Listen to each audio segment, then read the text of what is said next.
నమస్తే welcome to Suman TV. గుండెపోటు మరణాలు భయపెడుతున్నాయి. వయసుతో సంబంధం లేకుండా సడన్ డెత్స్ సంభవిస్తున్నాయి. తాజాగా ఎన్టీఆర్ జిల్లాలోని నందిగామలో డిగ్రీ విద్యార్థిని గుండె ఆగి చనిపోయింది. అసలు ఇంతటి చిన్న వయసులోనే హార్ట్ అటాక్స్ ఎందుకు వస్తున్నాయి? ఎందుకని గుండెపోటు మరణాల సంఖ్య రోజురోజుకు పెరిగిపోతున్నాయి? గుండె ఆరోగ్యానికి ఎలాంటి జాగ్రత్తలు తీసుకోవాలి?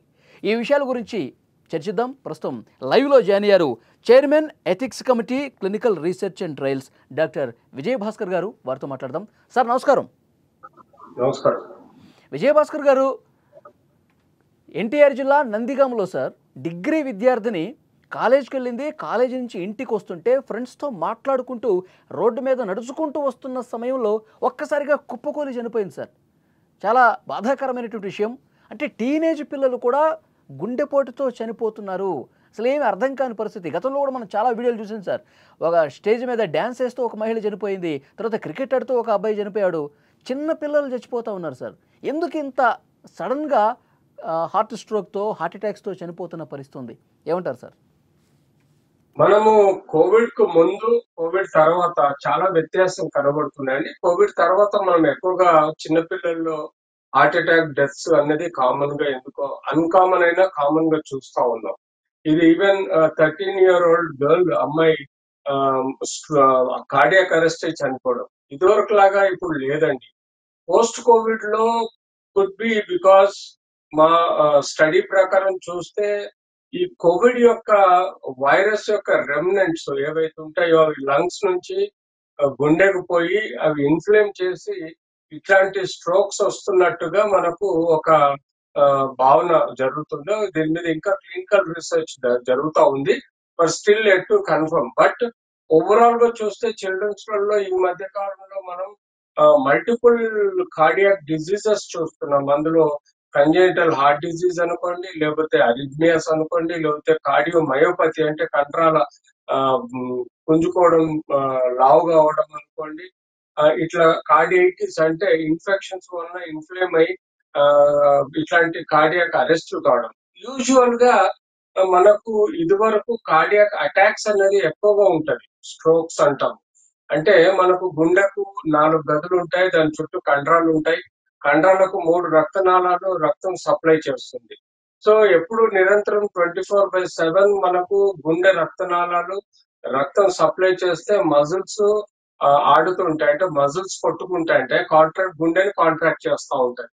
సో ఎప్పుడైతే ఈ 3 రక్తనాళాల్లో ఏదైనా ఒక రక్తనాళం కానీ, 2 రక్తనాళం కానీ, 3 రక్తనాళాలు బ్లాక్ అయినప్పుడు దీనిలో మనకు గుండె నొప్పి, గుండె హార్ట్ స్ట్రోక్ గానీ, లేకపోతే గుండె heart arrest are cardiac arrest గానీ జరుగుతాయి. సో 1-2 రక్తనాళాలు, 1 గానీ 2 రక్తనాళాలు, దాన్ని కొరనరీ ఆర్టరీస్ అంటారండి.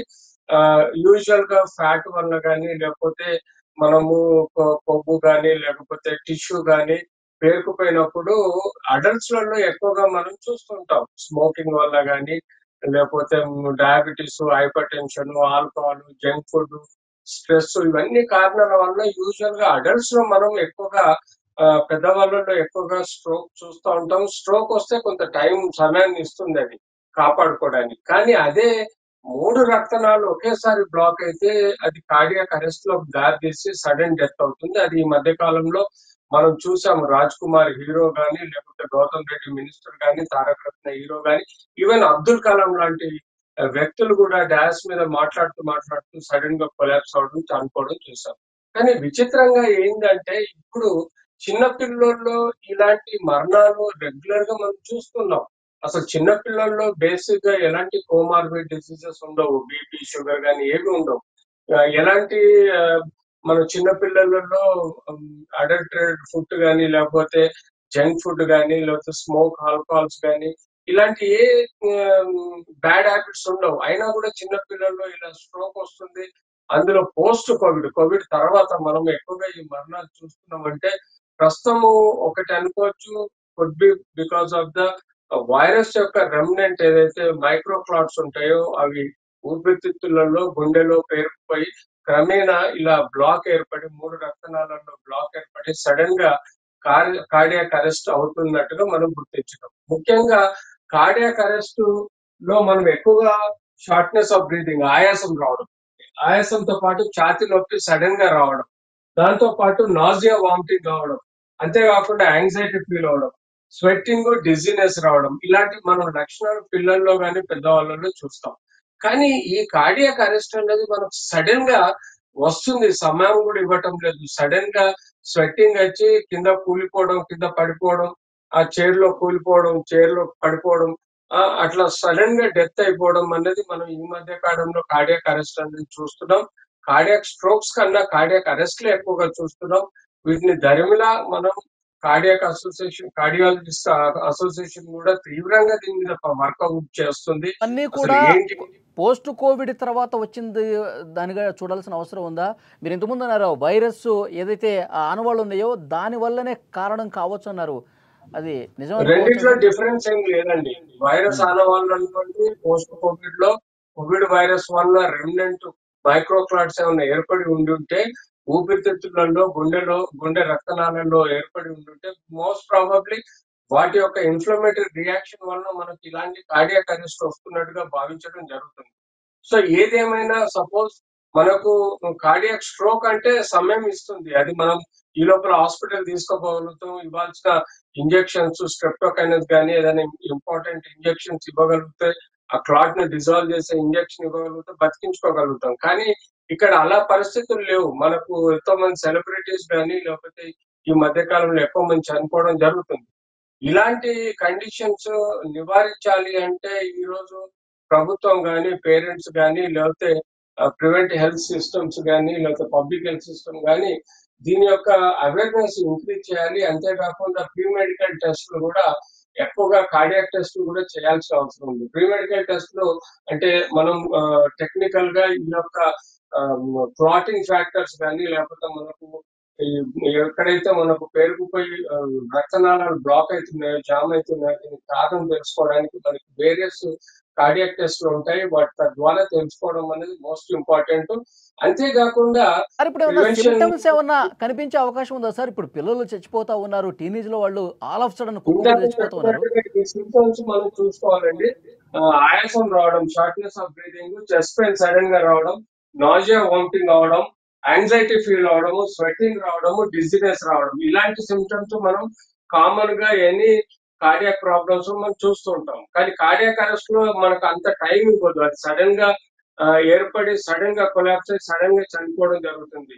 సో మనం దీన్ని ప్రివెంట్ చేయాలంటే ప్రతి ఒక్కరు నేర్చుకోవాల్సింది ఏంటంటే each one teach one, or each one save one అనే కాన్సెప్ట్ లో మా Indian Red Cross Society Hyderabad అంటే తెలంగాణ బ్రాంచ్ నుంచి యాజ్ అ కన్వీనర్ గా నేను సజెస్ట్ చేసేది ఏంటంటే ప్రతి ఒక్కరు ఫస్ట్ ఎయిడ్ ట్రైనింగ్ ప్రోగ్రామ్ నేర్చుకోవాల్సిన అవసరం ఉంది. ప్రతి ఒక్కరు ఈవెన్ మెడికో, నాన్ మెడికో, నా కామన్ మెన్ కూడా ఈ యొక్క సిపిఆర్ అంటే కార్డియో పల్మనరీ రీసస్టేషన్ అంటే నేను ఇందాక చెప్పినట్టు ఆ అమ్మాయి పడిపోయిన వెంటనే ఇమ్మీడియట్లీ పక్కనే ఉండే ఏ స్టూడెంట్ గాని, టీచర్ గాని, లేకపోతే ఎవరైనా ఒక పర్సన్ ఆయా గాని ఎవరైనా పక్కన ఉన్న వాళ్ళు సిపిఆర్ చేయగలిగితే, కార్డియో పల్మనరీ రీసస్టేషన్ చేయగలిగితే డెఫినెట్లీ చైల్డ్ ను గాని, అడల్ట్ ను గాని మనం బతికించుకోగలుగుతాం.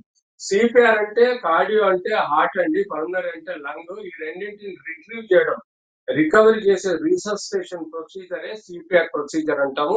ఈ టెక్నిక్ ని ఇప్పుడు ఈ కాలంలో మనం ఎన్నో చోట్ల చూసాం. ఆ మధ్య కాలంలో ఒక కానిస్టేబుల్ ఒక వ్యక్తిని సిపిఆర్ చేసి బతికించాడు. మొన్న ఎయిర్పోర్ట్ లో కూడా ఒక ఎయిర్ హోస్టెస్ ఒక వ్యక్తికి సిపిఆర్ చేసి బతికించారు.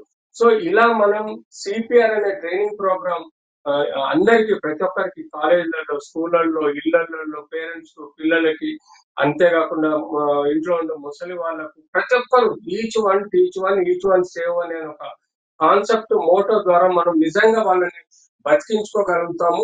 సో ఈ సిపిఆర్ టెక్నిక్ నేర్చుకోవడం తప్ప ప్రివెంటివ్ మెజర్స్ లలో మనం చేయగలిగే ఇప్పుడు అడ్వాన్స్ ఇన్ని టెక్నాలజీలో మరణాలు ఇంకా జరుగుతున్నాయి. చిన్న చిన్న పిల్లలు కూడా చచ్చిపోతా ఉన్నారు. మనం మాట్లాడుకుంటా ఉన్నాం. ఎప్పుడైనా ఇలాంటి జరిగితే మనం మీడియా తరపున ఒక బాధ్యతగా చెప్తా ఉంటాం. కానీ ప్రభుత్వం అన్ని స్కూళ్ళలో కావచ్చు, కాలేజీల్లో కావచ్చు ఇలాంటి అవగాహన కార్యక్రమాలు ఎందుకని పెట్టలేకపోతోంది? అంటే అవేర్‌నెస్ లేకండి. ఇప్పుడిప్పుడు అవేర్‌నెస్ పెరుగుతుంది. మేము సెమినార్స్ చేస్తున్నాము. సిపాట్ ట్రైనింగ్ ప్రోగ్రామ్స్ ఇస్తున్నాం కాబట్టి కాస్త అవేర్‌నెస్ పెరిగింది.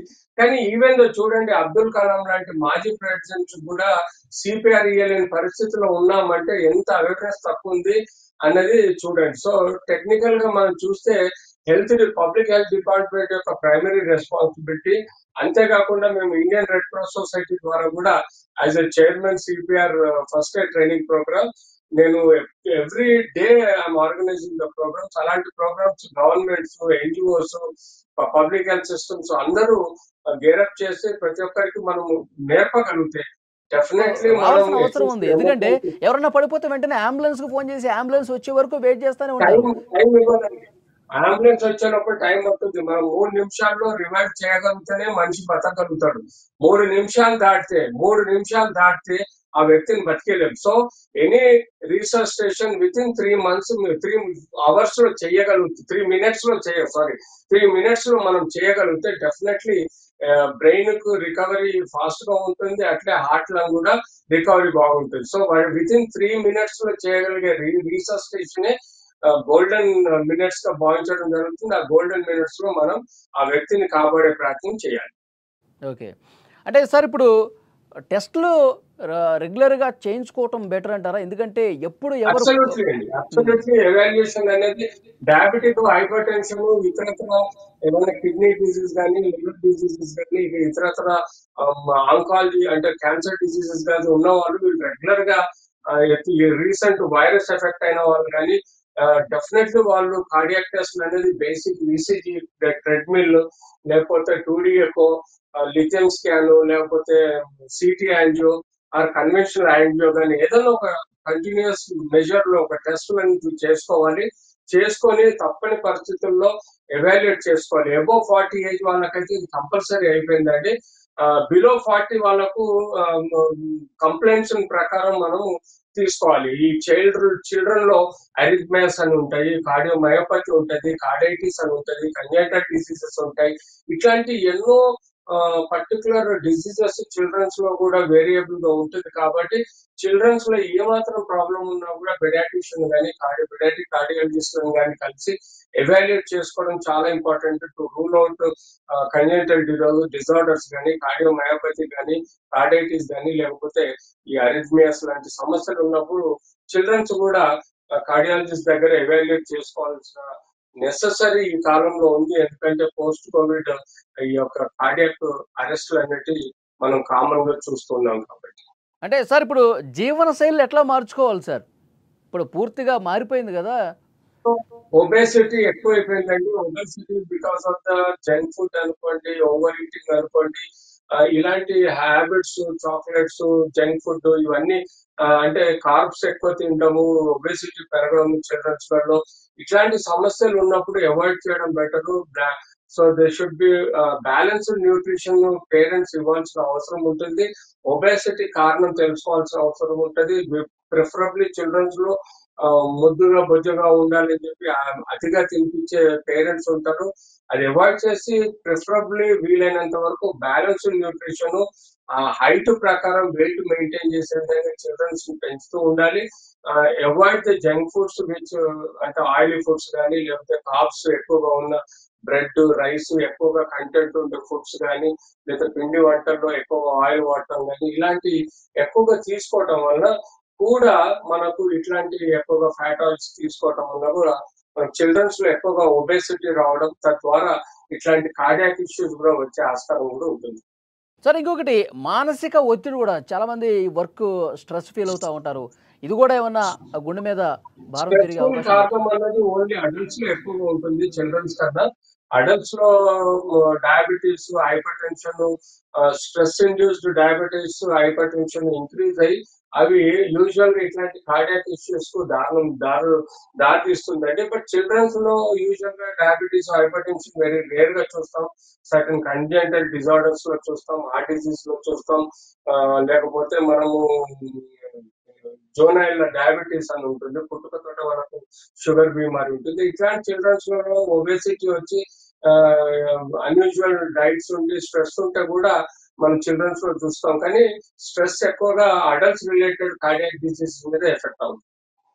సార్ ఫైనల్‌గా చెప్పండి. పిల్లల్లో ఈ గుండెపోటు మరణాలనేవి ఈ మధ్య కాలంలో వింటున్నాం. మీరు ఇంతకుముందు అన్నట్టు పోస్ట్ కోవిడే ఎక్కువ వింటున్నాం. అంతకుముందు అస్సలు ఏమీ లేవా సార్? మీకున్న అనుభవం బట్టి చెప్పండి. అబ్సల్యూట్లీ, అంతకుముందు జీరో ఉండేనా? అబ్సల్యూట్లీ మనం క్లినికల్ డాటా తీసుకుంటే ప్రీ కోవిడ్, పోస్ట్ కోవిడ్ అనేది చూస్తే పోస్ట్ కోవిడ్ లో మనకి ఎక్కువగా ఐడెంటిఫై అవుతున్నాయి. ప్రీ కోవిడ్ లో అంటే బిఫోర్ కోవిడ్ లో మనము అసలు రేర్ గా అసలు బచ్చుతులక కూడా ఒకటి కూడా మనకు పిల్లలలో అన్లెస్ అంటే కార్డియాక్ డిసీజ్ కానీ, అరిథ్మియాస్ కానీ, లేకపోతే కంజెంటల్ డిజార్డర్స్ కానీ, కార్డైటిస్ కానీ, మయోపతి లాంటి డిసీజెస్ రావటం వల్ల పిల్లలలో వెరీ రేర్ గా డెత్స్ చూసాం. కానీ బట్ ఇట్లా ఫ్రీక్వెంట్ గా చిల్డ్రన్స్ లో డెత్స్, కార్డియాక్ అరెస్ట్లు అనేది మనం చూడలేదు.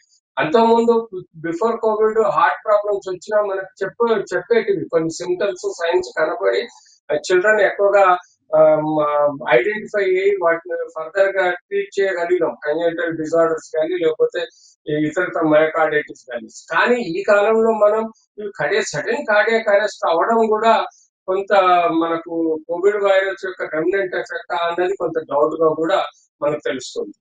ఓకే. అంటే సార్ కోవిడ్ వ్యాక్సిన్ వల్ల ఎలాంటి దుష్ప్రభావాలు లేవంట కదా సార్? అబ్సల్యూట్లీ నిజమేనా? ఇన్ఫ్లమేటరీ డిసీజ్ అండి. ఎనీ వైరస్, బ్యాక్టీరియా, ఫంగై కానీ మన బాడీలో ఎంటర్ అయినప్పుడు అది మన బాడీలో ఒక రియాక్షన్ చేస్తుంది. ఆ రియాక్షన్ ఇన్ఫ్లమేషన్ అంటాం. అంటే ఉత్తేజం చెందడం. దానివల్ల మన ఊపిరితిత్తుల్లోకి వైరస్ ఎంటర్ అయినప్పుడు అది లోపలికి వెళ్ళినప్పుడు అది రియాక్షన్ అయ్యి అందులో ఒక నంజులాగా చేరుతుందండి. ఆ నంజే క్లాట్స్ లాగా ఫామ్ అయిపోయి మైక్రో క్లాట్స్, కంటికి కనబడని మైక్రో క్లాట్స్ లాగా ఫామ్ అవుతాయి. ఒకప్పుడు మనం కోవిడ్ టైంలో ఎక్కువగా స్టెరాయిడ్ ఇచ్చి, యాంటీ ఇన్ఫ్లమేటరీ టాబ్లెట్స్ ఇచ్చి, ఇంజెక్షన్స్ ఇచ్చి, లేకపోతే యాంటీవైరల్ ఇంజెక్షన్స్ ఇచ్చి మనం ఆ ఇన్ఫ్లమేషన్ ని కంట్రోల్ చేసే ప్రయత్నం చేసాం. కానీ కొంతమందికి వితౌట్ ట్రీట్మెంట్ కూడా రికవర్ అయిన వాళ్ళలో యూజువల్ గా ఇట్లాంటి రెమినెంట్స్ ఏమన్నా క్లాట్స్, మైక్రో క్లాట్స్ లంగ్స్ లో కానీ, గుండెలో కానీ, రక్తనాళాల్లో కానీ పేరుకుపోయి ఉండి అవి ఇప్పుడు సడన్ గా బ్లాక్ ఏర్పడి సడన్ డెత్స్ కు దారితీస్తున్నట్టుగా